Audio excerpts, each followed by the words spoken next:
All right, I think we are ready to go ahead and get started. Welcome to the fourth Constellation.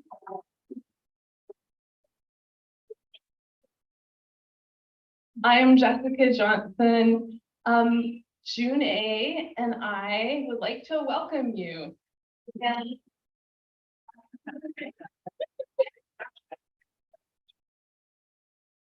So we'd like to welcome you to the fourth Constellation reading series. We're happy to bring together these readers, Genevieve, DeGuzman, Jaye, Nasir, and Christopher Rose.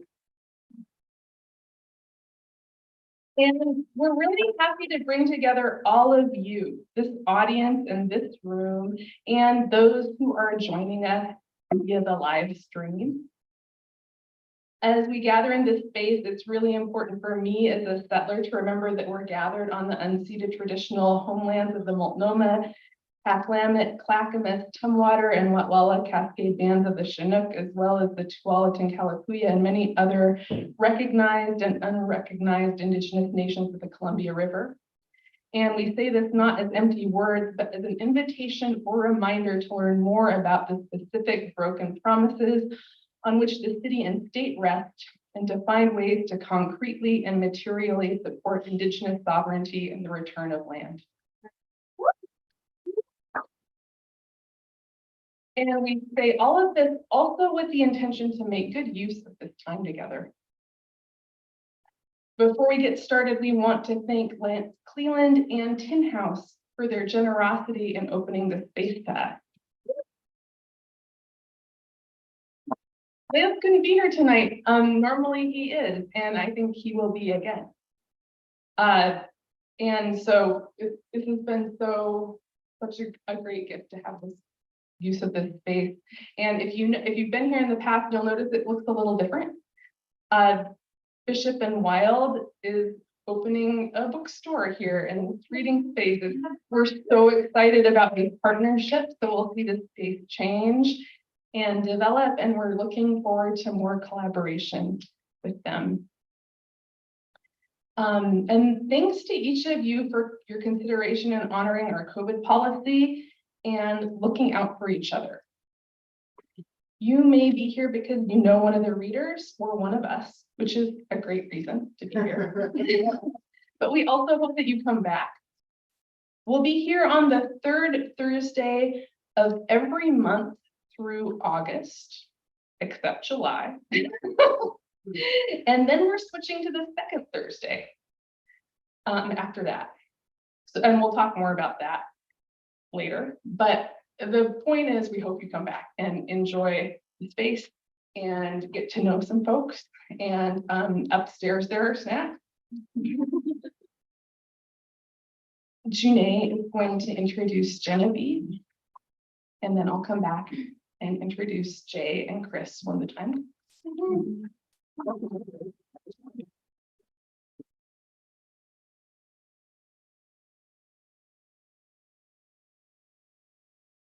Hey everyone, we're going apart.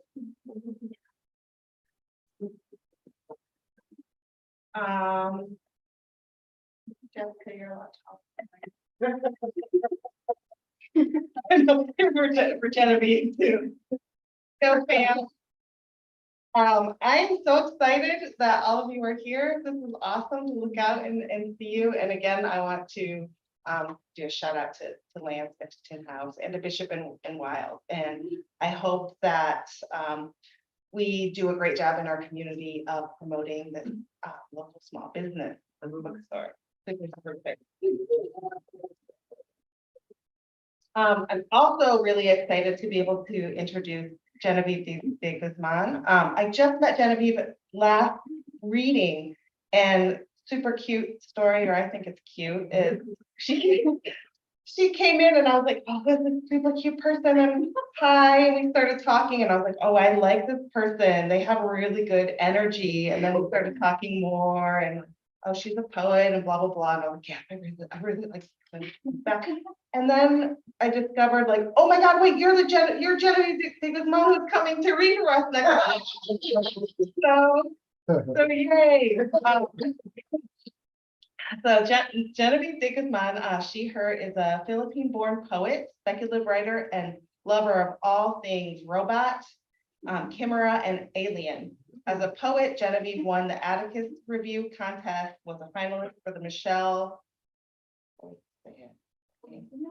Voice, it's French. Yeah. Voice,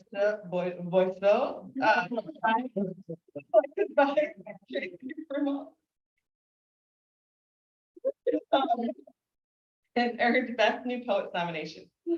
Most recently, her chapbook, Machine Learning, was a semifinalist for the Black River Chapbook Competition by Black Lawrence Press. She was named a 2022 Oregon Literary Fellow and has earned fellowships from, I love this word, Cuddy Hunk, Island Writers Residency, and Vermont Studio Center. In a former life, she worked in international development in New York City and abroad. She now lives in North Portland, where she rides her bike, forest bathes, and is perpetually perfecting her Huga, Scandinavian. Welcome.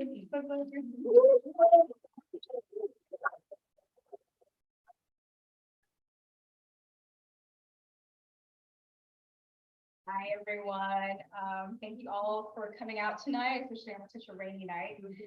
Thanks to Jessica and Jaye for inviting me to this awesome series. It's great to see it growing, the fandom growing every month. We'll be needing a bigger space soon, I think. And to be part of this particular constellation with Jaye.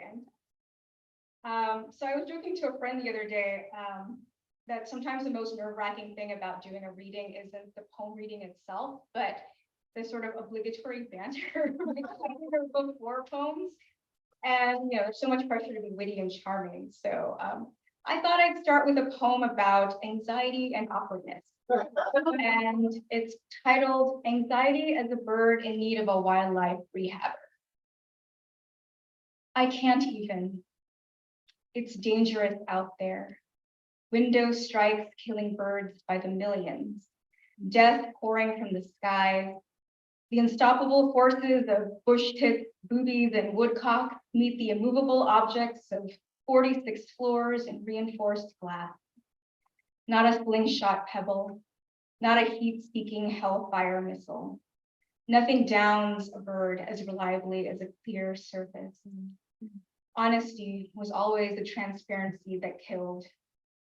For self-preservation purposes, I stay away from the light pollution. Resist any magnetic field, stay pleated inside airtight containers of obfuscation. But every day I'm pinwheeling in rooms full of pristine people. How they wit and gesture and peacock with ease like champagne poured in flutes. I'll never be those delicious bubbles at parties. Neither a goldfinch nor a yellowthroat. I'm rather firefly, lichen etched deep, man of war, vampire squid. My shine is bioluminescent, sober and drowsed, technically a cold light, radiance that needs dark. In my dreams, Mean Girl gives me a round of applause. The cuckoo bird missteps at the wrong hour, and out there are cats who want nothing more than to eat baby birds. My cat's life purpose is murder and sunshine. It's the love when she lets me know it's okay if I can't lie in the sun. With a swift bite, warmth surely gushes. Don't tell Emily D. I'll sink my teeth into any down thing with feathers. Sometimes a bird gets lost inside a building.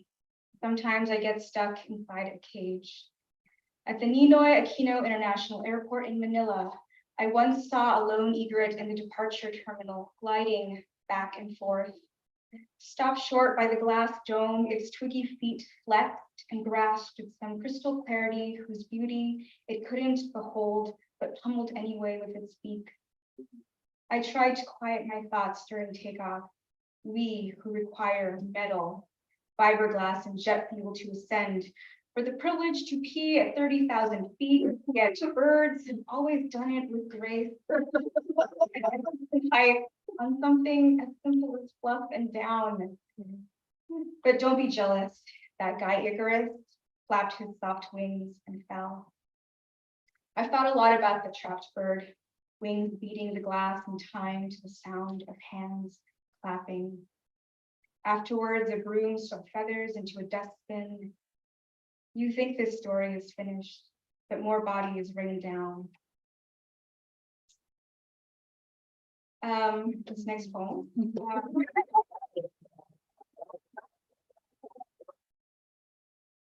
It's true, but I've often stared at his face and wondered if it was possible to write a poem that was all obscene, funny, and deep.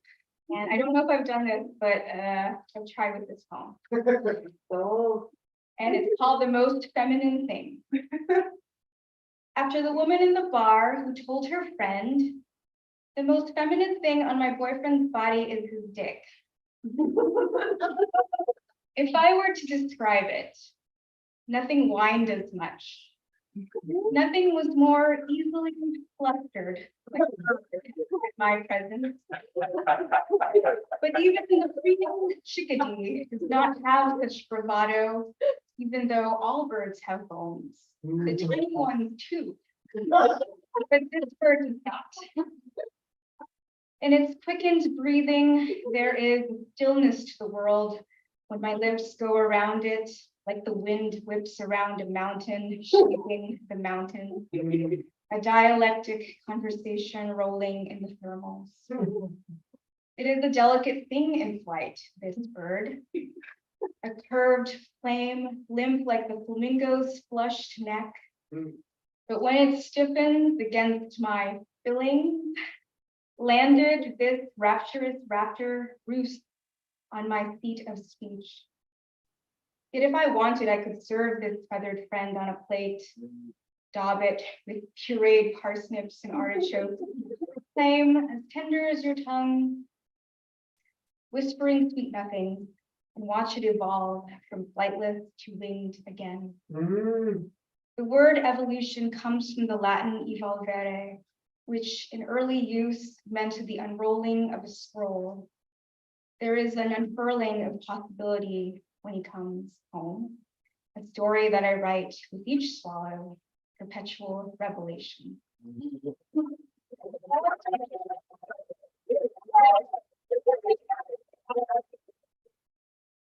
This next one is basically a poem that was inspired by my love of the alien movies from the 70s and 80s. And the way it kind of like deals with the ideas of like thwarted motherhood. And it's called Sympathy for the Xenomorph. Long after my blood was drawn and the doctors were done, I sat fallow and untouched for months. A drained wetland, a body full of inert pips. I waited for someone to touch me, to drink the waters, to grow something in the soil. It was a while before I could dip my hands in the mud fields of others. I was mostly amphibian then, quiet in my tadpole skin. At the outer limits of space, I hitched a ride, worked my way up to kissing on the mouth. After a few dates, I was ready to get down, to burst chests over mess hall dinner trays. I called it heartburn, sometimes heartbreak. The Suriname toad gives birth this way, humps its young inside the flesh of its back until they erupt fully formed, like a tender rapture or a plague. My body is something in between, a popped blister pack, ragged, holy, like you could hear me whistle standing there on a windy hill. It's the kind of love that scares me, I tell my doctor. That which sings a harmonious tune in the key of ripping and tearing. In my belly, a small grenade sits unexploded. Come at me with your Mad Max strollers. Bypass these burning rows of endometriosis, of ovarian cysts, of desertification. Because epigenetics, I look to the mother. I am surprised by the violence wanting to be passed down for no good reason. Parents tell me a newborn changes your life, becomes the center, a wheel turning, a Constantinople crossroads that turns to ruin. I swaddled my ruin and ran, I punched eggshell walls, cesarean tires on SUVs, but still couldn't give birth. Why the verb to give? What am I giving? I once read about a pregnant brain-dead woman who was kept alive to give birth. I should have known that inside the word harmonious was harm gestating all along. But then there's the alien mother of chitinous beetle body and black ooze. She's coming for me, doesn't care if blood is thicker than water, or if the blood of the covenant is thicker than the water of the womb. She won't give up, won't give in, or give a shit. She only requires a soft animal body to host. As early as 23 weeks, the human fetus has the vital organs needed to survive outside the womb. From this cell-knotted swirl come hearts and lungs to give us all the ache and air we'll ever need. But I needed more. I need ache and air and also point of view. But the xenomorph evolved in the darkness of space, lucred itself blind in mud. And when I stood before her and waited, I saw she had no eyes to look back at me.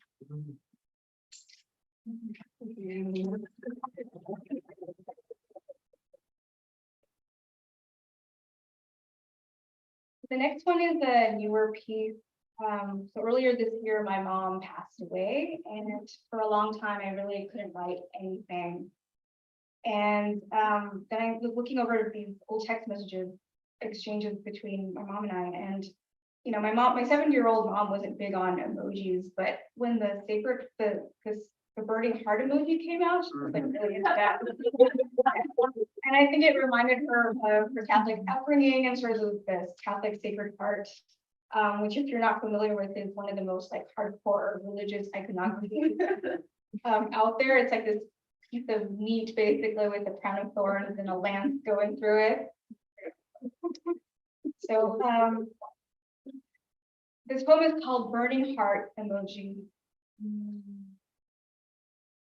Envy the cicada, the fruit fly, the honeybee, with their mere testimony of weeks, midges, intrepid for hours and then gone. Mayfly on the stand for even less, a femme fatale that fatales in 5 minutes flat. Their dying is a gentle tinnitus, a nothing rattle, and maybe our living is as delicate to dainty saucers in a curio case, trembling on a glass shelf. Trembling with stories about family, stories that bless and burden like too much food, how to be custodian to things that started long before me, before hunger and feast, before forest sprites and tree folk and cursed kin fighting over money. I am talking all the way back onto prehistory, back to mitochondrial invasions set in basically geological time. Because ordinary are these days, boring this moon in the sky, Sleepy the cat, snaking around legs like static electricity, and mom, not yet. When we were all still a billion healthy cells floating in a prenatal vacation rental in Palm Springs. At Orfield Labs in Minnesota, they built the quietest place on earth, rooms with chambers like wombs where you can hear your organs clamor for mercy.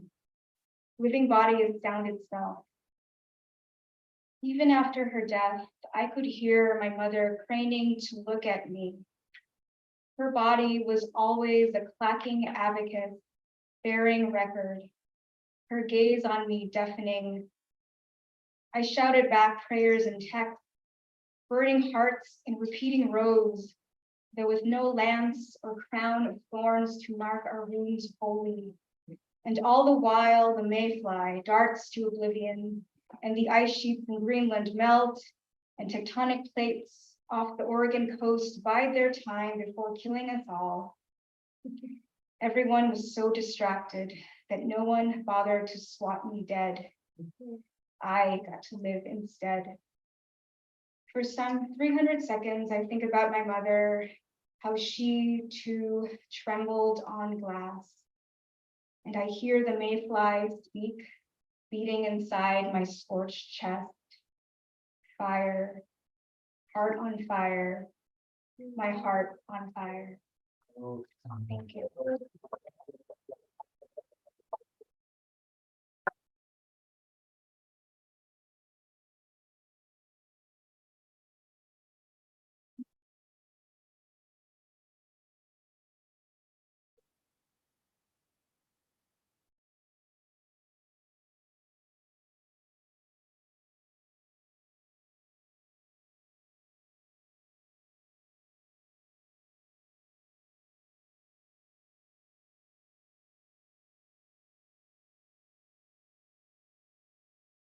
Me.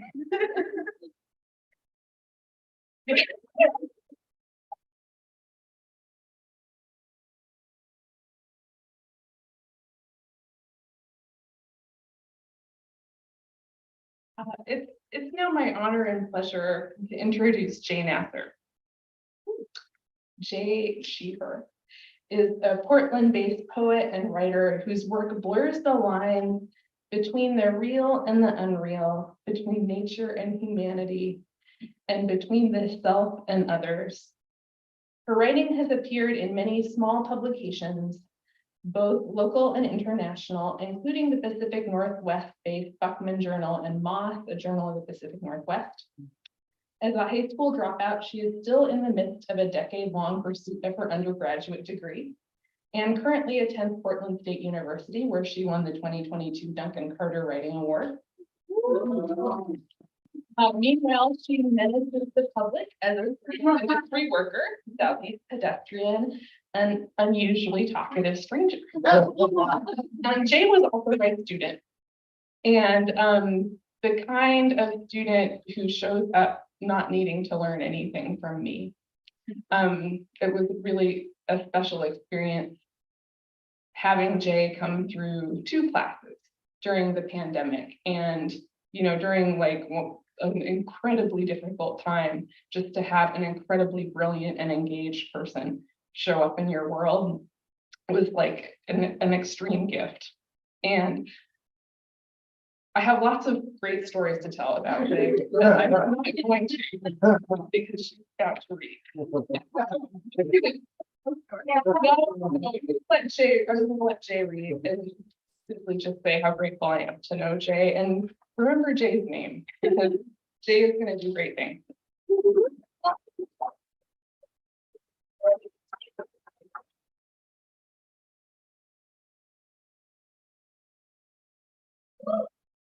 Hi. Hi, that's loud. Can you hear me? Yeah. I wasn't planning to cry at least until poem number 3, so thanks, Jessica. I thought of something to say about these poems, but I don't think I'm gonna say it. I'm just gonna read them. The only thing I will say is that I wore this dress because I think that it matches the selection thematically. The first poem is called Morning. I scraped off language like so much dead skin, spoke only in birdsong.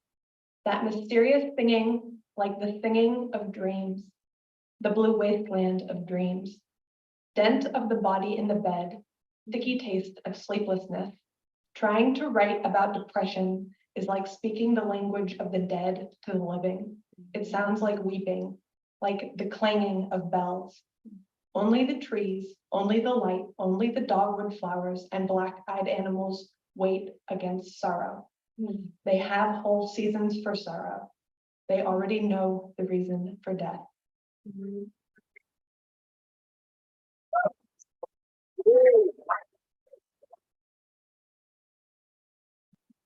Unlike Genevieve, who is very, very talented, my poems are not that fun. This one is called Death of an Applicant. With sudden unearned clarity, I become the morning. Wake from a dream without faces with the words on my tongue, we make rats of our holy women. Don't ask what it means. Informing the question, you're already deforming the answer. Engine revving, beating of wings, morning is the underside of a dream. Spring comes early, eats up winter like a pale green hungry ghost. I am sure somebody is following me around in the second dimension. When I smile at the animals, they think I am baring my teeth. I cancel all my job interviews and begin to glow with milky sunlight, spit up thistle and extra teeth. When I try to work, I find mold growing inside the computer, egg sacs tucked into the circuit board. Its heat is like a mother's. It's worrying the pulse of labored breath. Look, it's not the world itself giving you chest pains, only the world as advertised. Any faceless Tuesday can be a Sabbath. Any stranger might be a witch or a witch's sister. So remember your pleases, thank yous, and the cadence of your incantations. Change itself has a scent, something dark and wet as birth in my hair and fingernails. The best thing to know about yourself is that you are not yourself. We make rats of our holy women. We make rats. Carry your disease like a child. An infestation is only a big party for the moths. Real saints have never heard of saints, as birds have never heard of birds. Me, I've heard of both. I'm shedding skin like sleep. When I bare my teeth at people, they think I am smiling.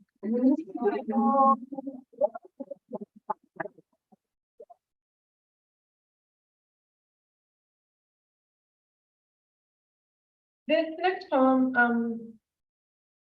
for anyone who doesn't know, which is most of you, last month, the first time I was going to read poetry in public at an open mic, the night before I went to the ER and had to have emergency surgery. So I did not read, but this poem is about that experience, and it's called Baby. At the hospital, they know about death. I knew about death in the bathtub when I stood up, ears ringing, vision spotting, and the blood running down my leg. I knew about death with my gut, with my little baby. Glut of cells and tissues scraped out like a tumor. I didn't know she was there until she started to kill me. The hospital knows of the unborn, knows there's no such thing as original sin. Baby says, let me have this organ, just this one, let me eat. I see picnic Sundays, fat cheeks, dappled sunlight, strawberry flowers, somebody else's life. Life doesn't begin at conception because it never begins, it is always. Already she was laughing with me as high undilauded I joked with the nurses. She had my sense of humor for those 4 or 5 weeks. Baby and I would have liked each other. I have forgiven her for trying to kill me, and she has forgiven me for letting them cut out the organ she was growing in, the wrong organ. Death doesn't begin either, it is the other always. Baby came to tell me something, and then she went on her way.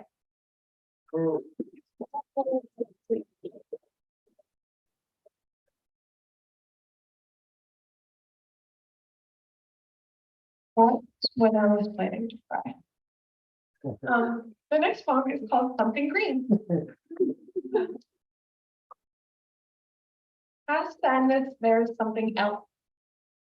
In the cafe with the light slanting and the door open, I said I was having nostalgia for the future. She said, you mean like hope?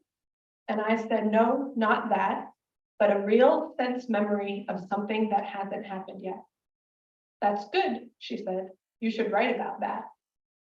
But since I cannot explain the magnolia in bloom, no matter how long I stare at it, I just keep staring. Wet rosemary flower, bee stung, spider bitten, weeping cherry. It's easier to be yourself once you realize you are everything else too. Pink blossom rain, and the people walking past without meeting my eyes while their dogs turn their smiling heads all the way around. How they know a four-legged creature, even when it's standing up straight. How when the wind blows the treetops, it creates the illusion of motion, makes us feel as if we are on our way somewhere. It's not so much about hearing the tree fall in the forest as it is about feeling the ground shake. Don't tell me when we arrive, better to under-explain. Better to walk than to walk in a straight line. Look closer and you'll see that even this is breathing. It's pointless to try to transcend the body, instead transcend everything else. A poem, too, is something green. We don't stay tethered to the earth by our histories, so there is no need to memorize your own, no need to keep count. We crawl out of each other and die in birdsong on afternoons. And when the rain begins, we smell it before we get wet, and for a moment we remember other brief lives. Remember? You were a child too small for a name, and I was foam on some green sea. Remember? It is okay if you don't.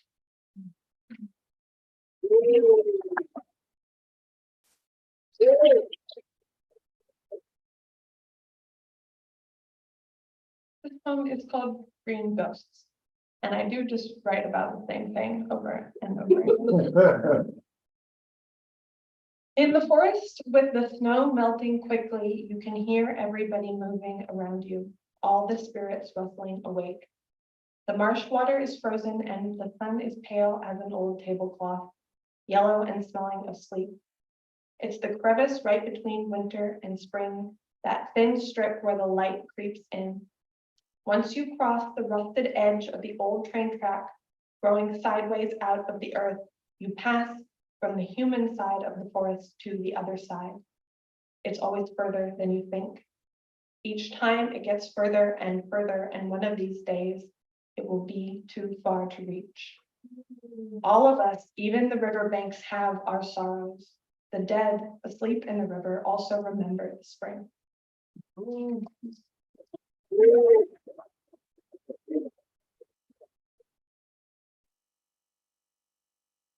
This poem's a little bit fun. It's called Arcane Phenomena, etc.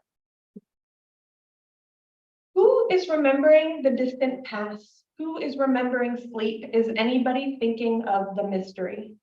I feel the mystery pulsing in my body when I take drugs, when I wake from a dream, when I have an orgasm, when I see sunlight in certain states, long and gold on summer evenings, or blue and diffused through January, or warm black behind my eyelids.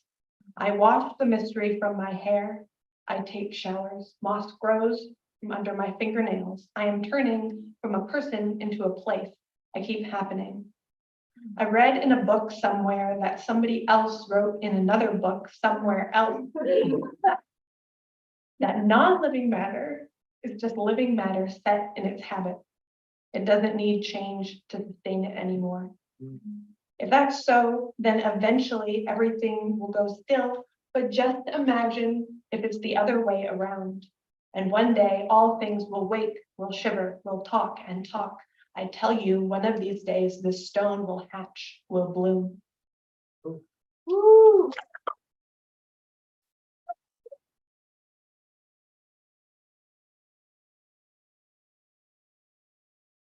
Just realized that there's a strip on the bottom to hold it, so you don't have to hold it. Okay. This poem is it's unfortunately a love poem, and it's called Slow Forgiveness. We can tell the future in anything: coffee grounds, dirty bathwater. I'll love you forever is a forgivable lie. Pale blue fog rising off the river, breaking against the treetops means it's winter again. Milky, heavy white light falling over our sheets and shoulders on summer mornings means that somewhere a forest is burning. Wake up and open the front door, smell the singed air, then put on the kettle. I like everything that recurs, which means I like everything. Tell me again about the white ghost hanging beside the creek. Tell me about the birds that flew down the chimney of that old house in Hempstead and waited for you and your mother in the living room. Your hair, your teeth, your memories will fall out. So I'll give you a box and a poem to put them in. I've already grieved it all, which still won't stop me from grieving it again. I'll try to smile at time when it breaks me. After all, I am finding the process of life to be only a slow forgiveness of death.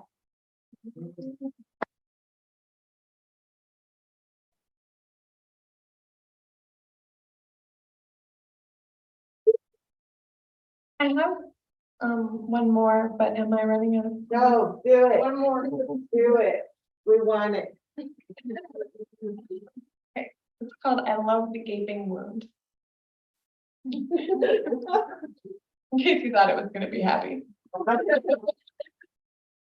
I love the gaping wound. I love the light refracting shadows, painting the hills. I love being rejected, denied, misunderstood. I love the droning beat of the fire alarm when it is out of batteries, shudder of the wind through the brush like an animal slinking along. I love the red beneath the wings of the flicker. I love the blue night and bed sores crying until my head hurts. I love everything that has been forgotten, all lost histories, all repressed memories.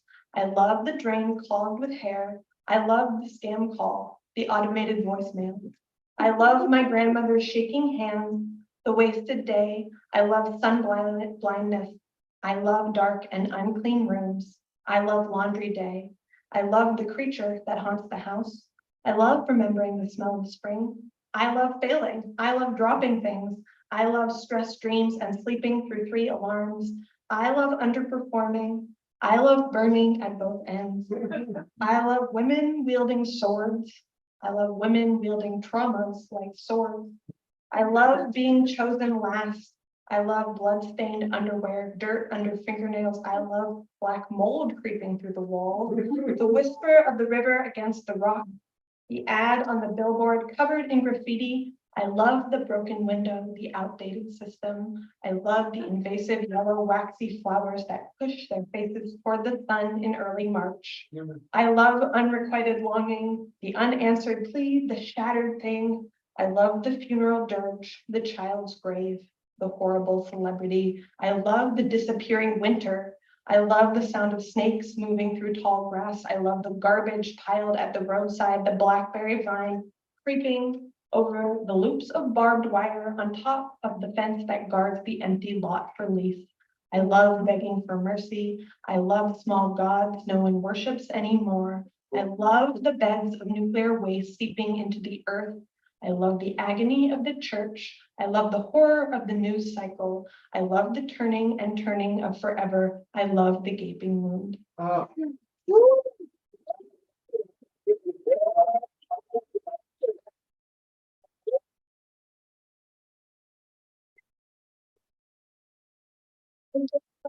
Thank you to Genevieve and Chris and to Jessica and Jaye, because John made sure to remind me to say that before I came on. And I just remembered, and I'm really grateful to be here with these amazing people. So thank you so much.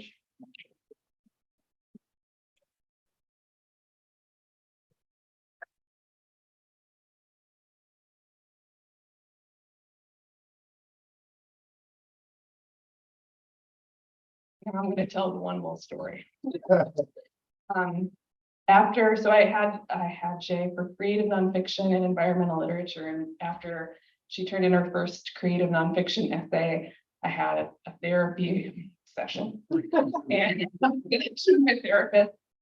So I have a student who's a better writer than I am, and I'm not sure what to do. And my therapist said, "Well, Attention, power is low. my therapist said, I think you should let her know." And then I think I did. I'm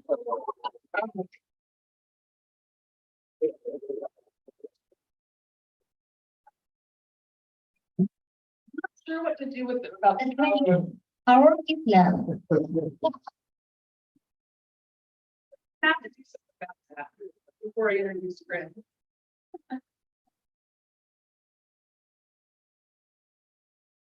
How loud can you be? I can be pretty loud. don't worry. Yeah, if there's someone who maybe could do without a mic, Yeah. it might be you. Attention, power is low.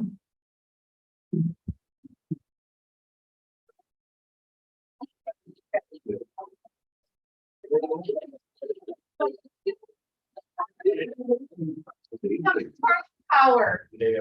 What do you say, Chris? Do you want to go without or? I'll do it. Okay, are you good? Okay. All right, in that case, I too can project. It is my true honor and pleasure to introduce Christopher Rose.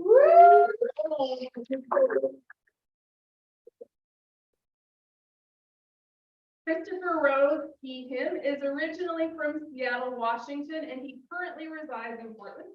He has received grants from the Oregon Arts Commission, Jaye District Midway Artist Placemakers Project, the Regional Arts and Culture Council, and is a 2019 recipient of an Oregon Literary Fellowship. He is an alum of the Cave Canem Workshop, the Bona Workshop, and he has attended residencies at the Malay Colony, Playa, and the Sitka Center for Ecology and the Arts. Chris completed his MFA in genre writing from Western Colorado University. We also worked together at maybe in an alternate dimension. Welcome.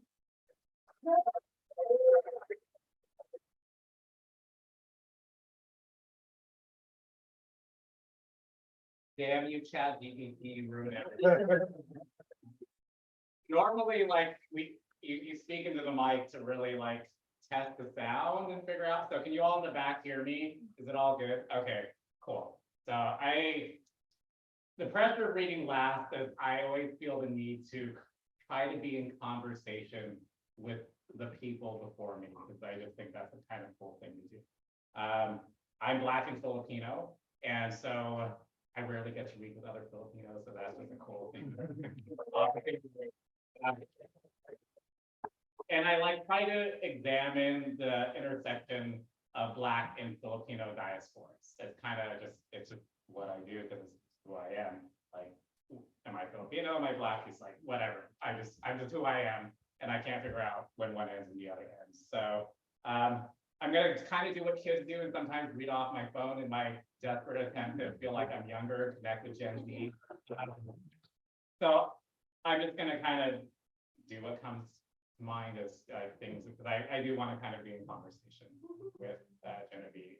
And thank you to Jaye and Jessica just for this opportunity. These are the only times I'm social because I actually have PTSD from this whole thing, for the last 3 years, and I don't get out of my house except for these moments. So this first poem is for a former student of mine. It's called Maybe.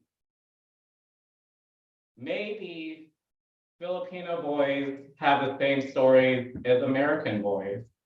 Maybe in the shadows cast by street lamps, maybe they thought your skin was just a little darker. Maybe that's why after the white boys beat you, Portland PD claimed you were an endangerment. Maybe you shouldn't have tried to flag down a car. Maybe they thought they were LAPD, maybe San Diego. Maybe they believed you could break the handcuffs. Maybe that's why they tased you twice. Maybe when you joke that you're Manny Pacquiao, maybe your mother will smile. Maybe she thinks the judge will be lenient. Maybe that flag only sees Filipino women as maids or sex workers. And your mother, who may be my mother, cries to a judge and pleads that you're a good one.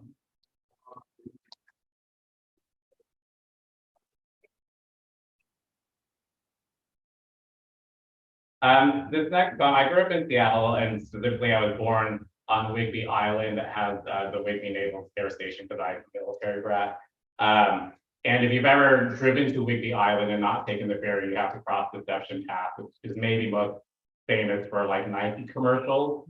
But for those of us who lived on Whidbey Island, it's famous for other things. So this song's called Deception Pass. For those of you who are deformed, it's a line poem. Deception Pass.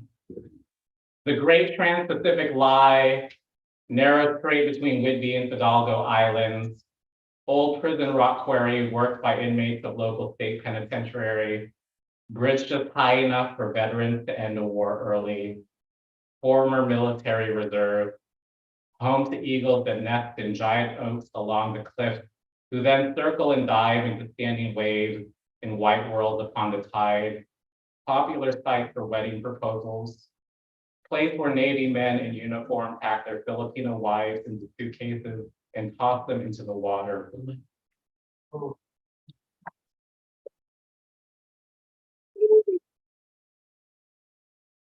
Depending on how people view it, I'm either a light-skinned Black person or a dark-skinned Filipino, especially in this time. So I write a lot about colorism, and this poem delves into that. Admonish. My mother warned me of getting dark when I returned home after hunting imaginary creatures in the fields, the only monsters I could slay. I think of the magazines in Tagalog next to the basket in the water closet, with one singer's face on cover after cover, her visage much paler than the women in the kitchen who fried tilapia while singing stories of distant relatives. I picture my mother with her multitude of siblings during her visit to Bicol in the Philippines. Among all their round faces, she is a contrast, her skin masked in ivory to mirror a starlit across distant oceans. In the American morning, she stands before her looking glass, applies the cleanser, the lightener, the brightener before she puffs powder. Today, she leans down next to me, sniffs the air, turns away, tells me I smell like the sun.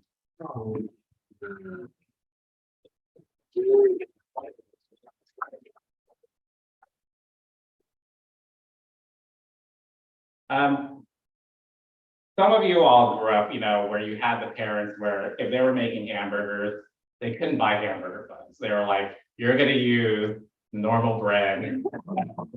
So this is about that. And as a kid, I don't know why that's like really upsetting.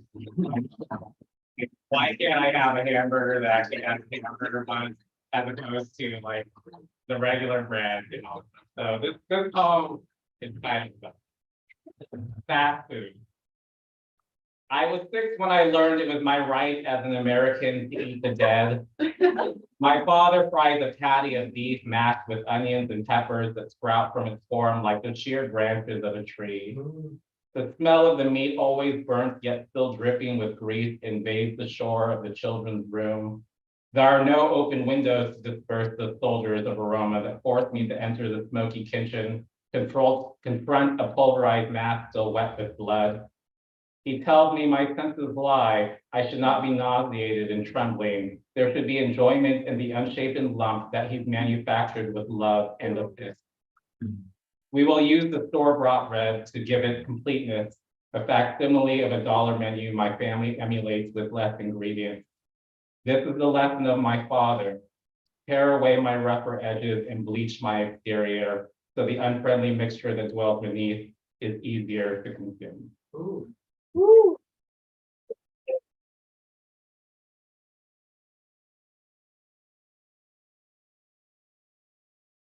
So speaking of eating people, a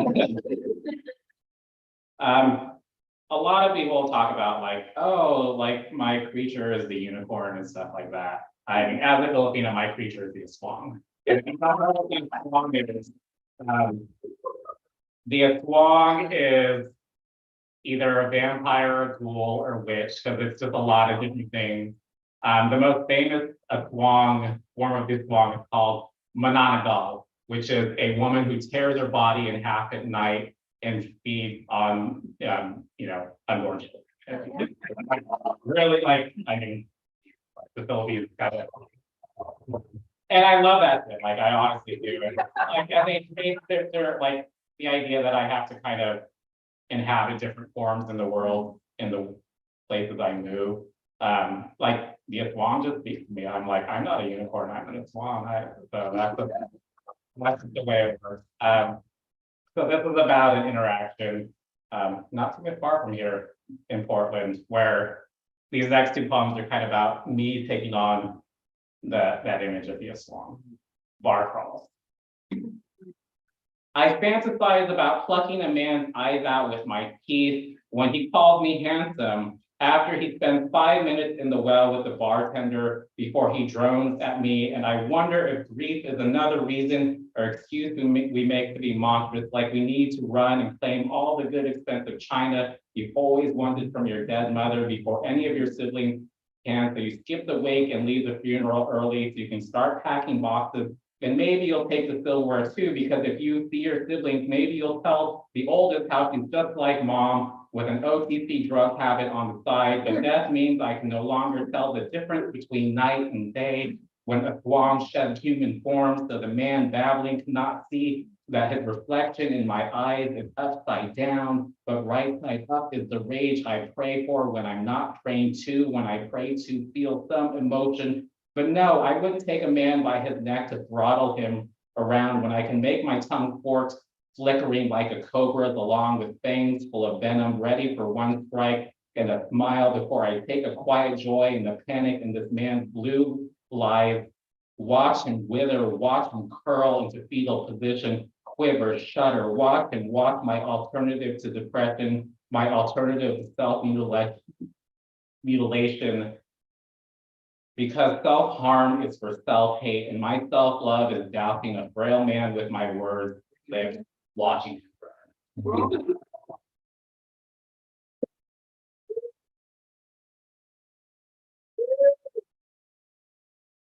At one point, I used to be faculty at PCC, and I had the pressure of kind of what we call back chair, and no one knows what that means. In PCC, we speak our own language, but essentially, I for 2 years, I had to run these meetings for faculty. And most of the faculty don't know that my ex actually overdosed from a drug, had a drug overdose, and I was dealing with that at the same time. And just as writers, we know we often tell other people's stories, but there was so much shame and guilt because I essentially just wrote a chapbook about his death that I was, trying to come to terms with that. And so this is another poem where I use the Aswang image to kind of carry me through. The working title, because it's more marketable, is called Acceptance. The original title was called The Aswang Mournful Lover. Love, I love your dust. Sleepless night. Our Lady of the House nailed above a doorway.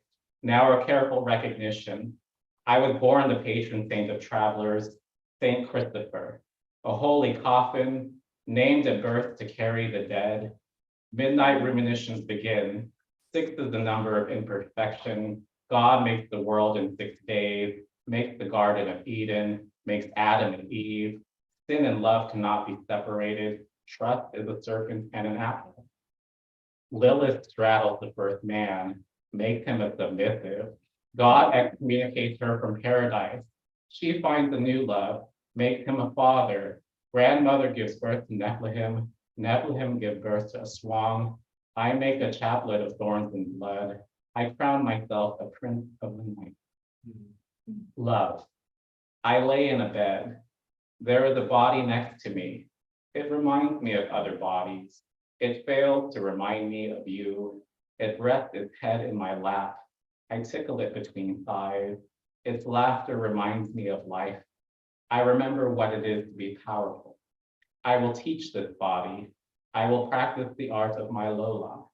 I will teach it to learn the lash, the crop. It will learn all the ways to say yes and please and thank you. It will sing a new song. There is a chorus for those of us who snake into human form. Wait for wayward villager, wait on jungle path. Villager becomes carcass, eat the carcass in the field, return to village. Wait for wayward villager, wait. There's always a new body as a remembrance of a dead one. 10 years ago, I find your body unmoving. Your house is empty save for bodies who do not speak. You wake in a bed with tubes and wires. You marry. You lay your head down and do not wake. I will write you a new ending. I will write your name on flesh marked with stretch marks. I quarter your form before consumption. I sit for ego, seek justification. These words for your immortality, my immorality. I call this art.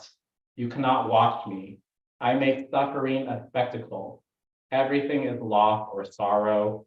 Grief is celebration. It's the 11th hour. Your family takes your bones, makes char. Before then, before time, God always knew I would devour you. 3 a.m. An alarm in 3 hours. The Sandman sprinkles me with your ashes. You are next to me. Now our fingers lock. Now I kiss your hair.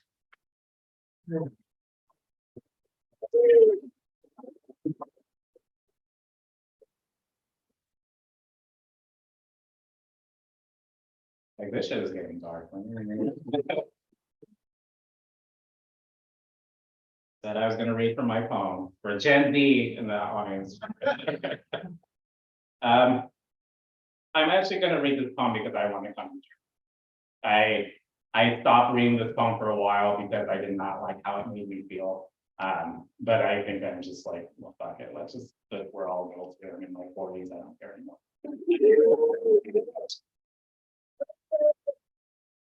6 a.m. At 14, I learned I am subhuman. My brother, my parents remind me, is handsome. I am hard-headed. Maybe if I could button myself into his new edition cardigan, I could be handsome too.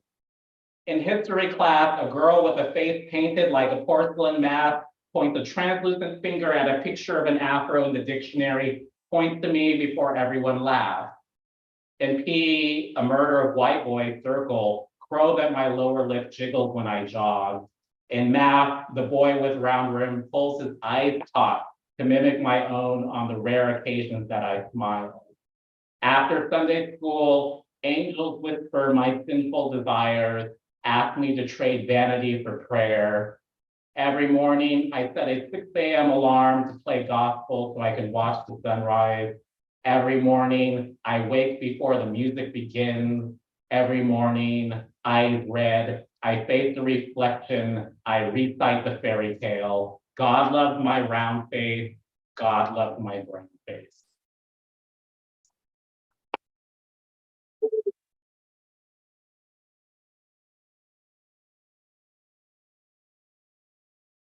I just have 2 more poems. This next poem, for those of you who remember, in the Atlantic, and I believe it is the most read article in the Atlantic by Alex Saban, who taught at the University of Oregon. It's called My Family's Slave. And he talks about how it was a relative of his, so they essentially kidnapped because they would not allow her to return back to the Philippines, and kept her in the United States to be a domestic worker. And as someone who is both Black and Filipino, and to use that word slave, that's incredibly triggering for Black folks. But it was also something that I was just like, I understand it in more ways than I can speak about. As a military brat who lived in the Philippines, my family, used to have a maid, and it's not something I like to talk about because there's a lot of shame there. And the understanding that my mother wanted us to have a maid so that she would not be considered the maid, and just be this woman who was acquired by my father, to have children and raise them. So it's like complex shit, but it's something that I just struggled to talk about, and that's what poetry's for, right? So this poem is called The Maid, after Alex Saban. Her name is Marilyn. She is the third one. My family tells me sleeping on a cot in the laundry room is better than a shack in the shanty town with too many children. Marilyn never had the chance to be one of those along the Post City boys who hide razor blades between fingers, wait for Americans in side alleys, emancipate their country, leaving a blood-stained uniform among broken bottles of San Miguel beer.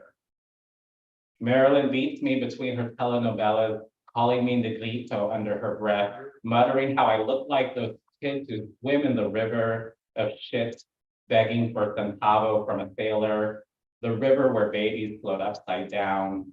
At night, she recites the rosary. Now I pray to the patron saint of Filipino wrath. For every whistle, strike me with an open palm. For every hand that inches down her back, may she curl her own into a fist. Each bruise is for each colony. Each wealth is for the bulldozer that plows through her barrio while children sleep. Praise you, Saint Marilyn. Raise your hands high, bring them down, be free. I will name each mark a blessing. Tell my parents it's the boys in the neighborhood. My body is America. Let me be your liberation. The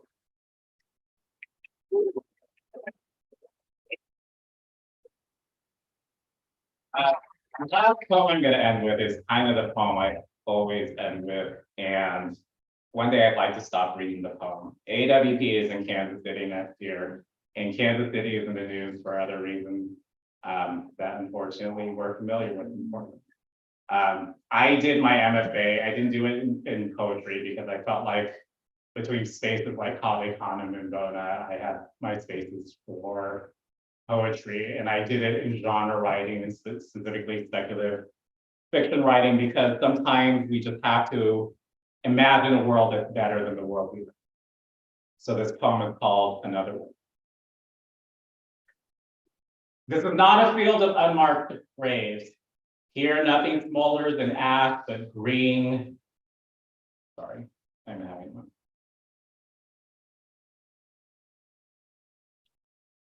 Let me start that again.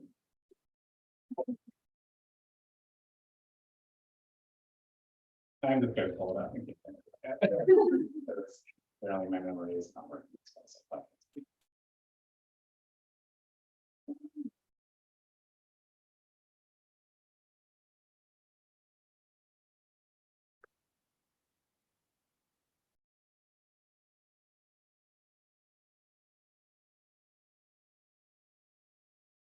There.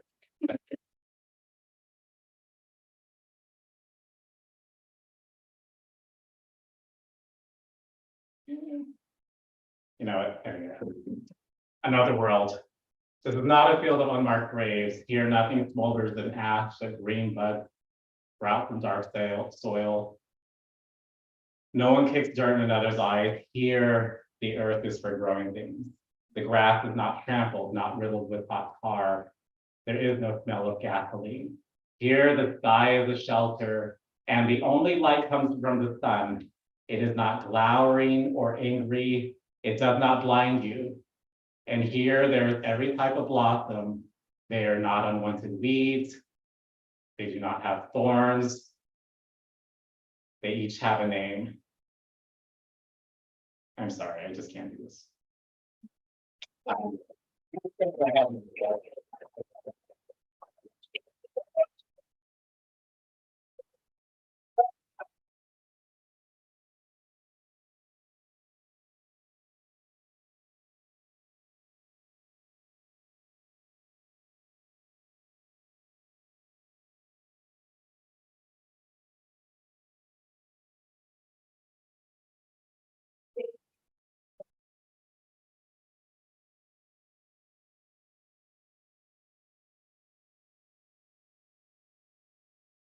Realized about like halfway through, it was gonna be an all poetry lineup.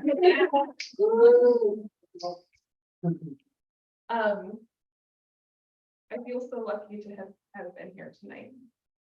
And thank you to all of you for being here tonight. There's drinks upstairs if you're able to join us there in the math optional space. If not, we hope to see you again next month, where we'll be back with another great lineup. Normally I have the next readers' names written down, but this time I do not. Jaye? Jaye. Oh, hey, next month we are hosting Keisha Ajose Fisher, Nastasha Minto, and Renata Ray Mayer.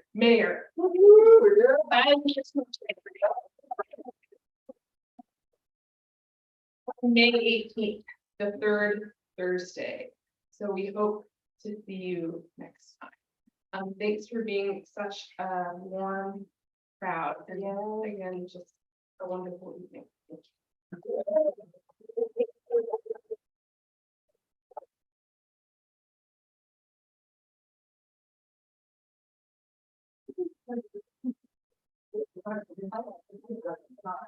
you.